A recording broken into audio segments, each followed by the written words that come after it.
go back 15 years, okay? And let me just say that everything that I'm saying, you can go on my website, www.kahutis.net, and you can go through the chronology, which is what happened in 2000 when I got involved in reform inside the World Bank, where the people who own the World Bank, it's like a big cooperative. The U.S. owns 16%, and the rest of the countries, 188 of them, own different amounts. And you get to vote in accordance with how powerful you are.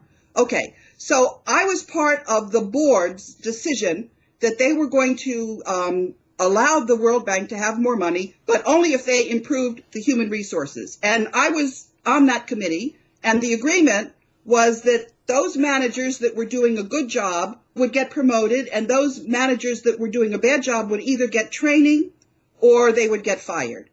And that reform got completely rolled back. We brought in somebody from IBM to do this, and he came to me. He said, Karen, I don't understand it. I say a manager's good and needs to be promoted, and that one gets fired. I say somebody is crooked, and that one gets promoted. What's going on here? He said, and I don't know how much longer I'm going to last.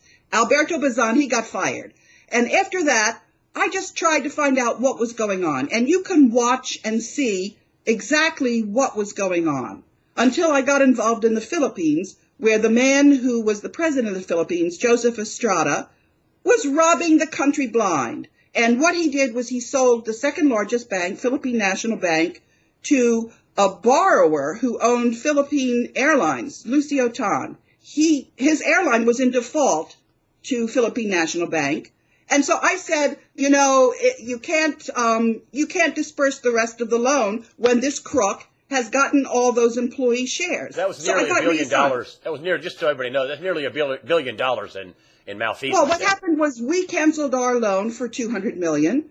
The Japanese canceled their loan for $200 million, and the Philippines, who had their people who had their money on deposit in the bank, withdrew it, and the Philippine Deposit Insurance Corporation had to bail out the bank for $500 million. And then the World Bank, at the end of that project, had to write a summary about how the project had gone. And they said, well, it wasn't a success, obviously, but we couldn't have known. I said, of course you could have known. I told you.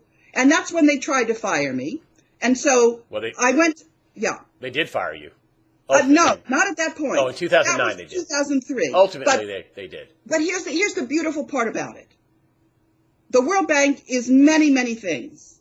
It's also a knowledge bank. And there was a political scientist, Jacek Kugler, who came to the World Bank. He had actually been involved in the defense intelligence industry first. And he developed a very accurate model, which, you know, it's garbage in, garbage out. But I modeled rule of law at the World Bank.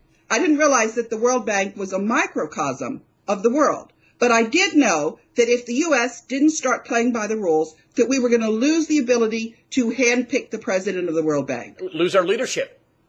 And that's what happened. The rest of the world's going to go, you're crooks, no thank you. So first I went to the Treasury Department, and I said, we've got to start playing by the rules.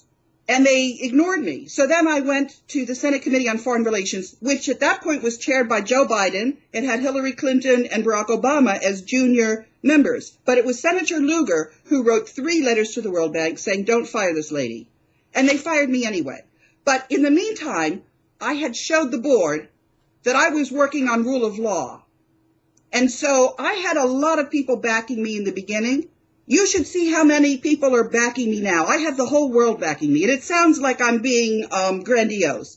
But I'm not being grandiose. I'm just giving people a play-by-play book. And so this last bit that I'm telling you about, I didn't know any of this when I first started out. All I knew was that we were not playing by the rules. And then I had this very fancy stakeholder analysis. And this stakeholder analysis is showing me not only rule of law inside the World Bank, but the World Bank is a microcosm for the world. So I'm now dealing with rule of law. I'm dealing with justice in the world. Do you think people who see that I'm for real are going to help me? You better believe they're going to help me. I have gotten the most incredible help. It's just spectacularly beautiful to see. And by the way, you don't have to take my word for it. There's a very accurate study that was done by the Federal Institute of Technology. They used data showing who owns all of the world's corporations, 43,000 of them. And they showed that there is a group of thugs that have bought these companies up and controls them behind the scenes. A lot of this is secret. You won't read about it in the press because they bought up the media. So the stories that people are hearing every day from their favorite newscast, this is all, what those companies want you to know, not what the reality is. And a lot of people are onto this. I think the latest survey about the trust of the American people in their media, it's tanked. It's, most people, more than a majority, knows that they're being systematically lied to by these thugs. So anyway, getting back to the Federal Reserve and the Bank for International Settlements, these groups are in cahoots with the biggest crooks of all, the Jesuits that bought up Bank of America, and they have little secret deals to try to apportion the riches of the world.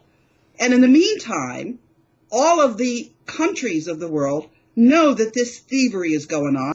And I said, you're not going to get away with this. And there's a group of World Bank whistleblowers from different countries, and one of them in particular, Elaine Colville, who's Scottish.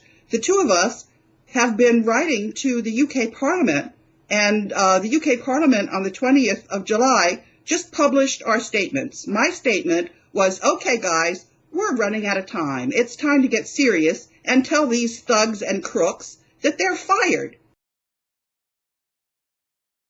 Okay, what I'm saying is that we don't have to wait for anybody to fire the Fed or the Bank for International Settlement, because all the central bankers are part of this big club in Switzerland.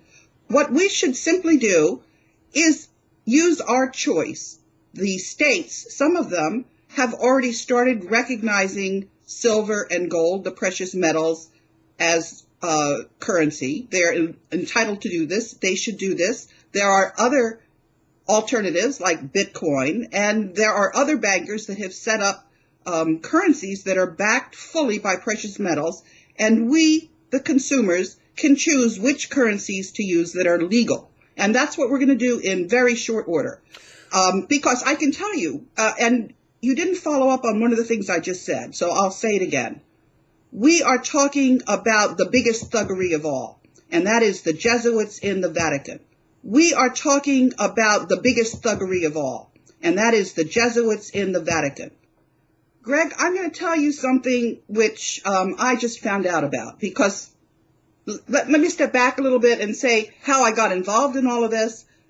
They say follow the money. That's what I did. I saw that people were being lied to about the money, and you're not allowed to do that. When bonds are issued on the capital markets, and I bought a World Bank bond, you're entitled to accurate financial statements, and they were not being audited according to the auditing standards. So I sued the World Bank, and I sued KPMG, and then 188 ministers of finance settled my lawsuit.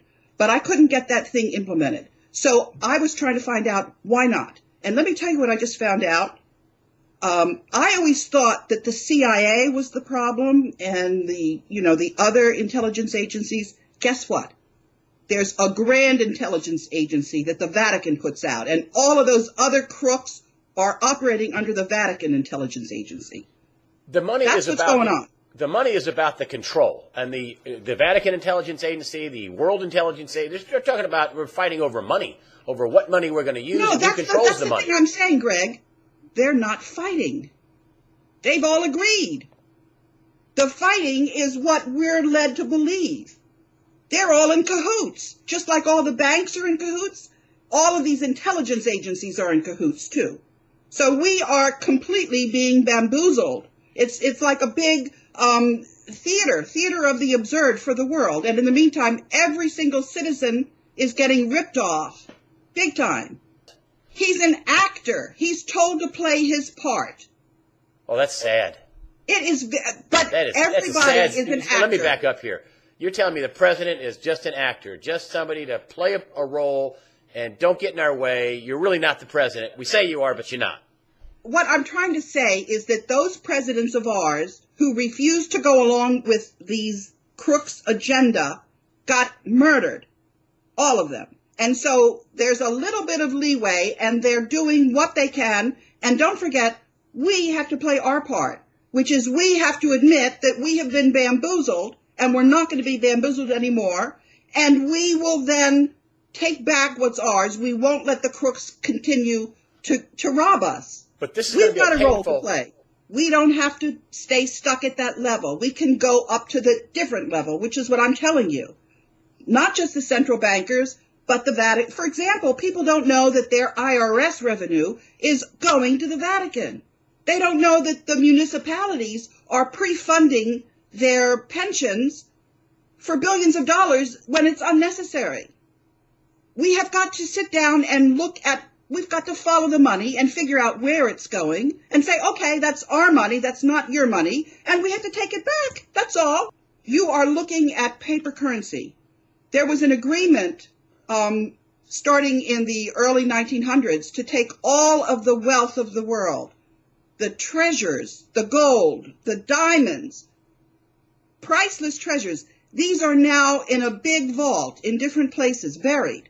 And this all can come out. But it's not going to come out until people start recognizing this reality.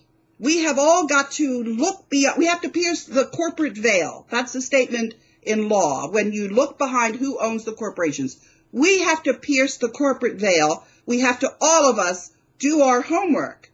We can't say, oh, money is too complicated. Central banks are too complicated. We have all got to sit down and come to the table and see what's the real story. And we have to be responsible about it. And then we'll agree that we played a part too. We were bamboozled. We allowed these bankers to buy up media and tell us lies and accept the lies, one story after another. Are we going to look at the fake reels about dead women and children from chemical warfare? Chances are those were actors. Fighting about is not money. What we're fighting about two things. We're fighting about control, but the better way to describe it is we're fighting about love. We're fighting about whether we love our fellow man and whether we have self-respect. That's the real issue that we're dealing with here. And if you then think about the people that we are entrusting to be our spiritual leaders, who are actually doing the opposite. They're heading all of the spy agencies of the world and bamboozling all of us. We have got to sit down and sort things out. These guys are not going to give up. I mean, they're going to hang on to power. No, of course not. Could we have war in Syria? I mean, the president is weighing war. We can have war. We can wipe out the whole human race. There's no question about it. We have the capabilities to do that. But if we decide to all work together and all follow the money and all listen and all do our homework, what's going to happen is this gold that's buried in this vault is going to come out and pay off all these debts. And we are going to, each of us, have more money than we know what to do with. Each person on this planet. I'm telling you, that's what the actual facts are. We're dealing with whether we continue as humanity and have an earth or whether we blow ourselves up. That's what we're dealing with. That's the issue. Whether we love ourselves and each other enough to save the world, or whether we're all going to go to hell in a handbasket. That's what this is about.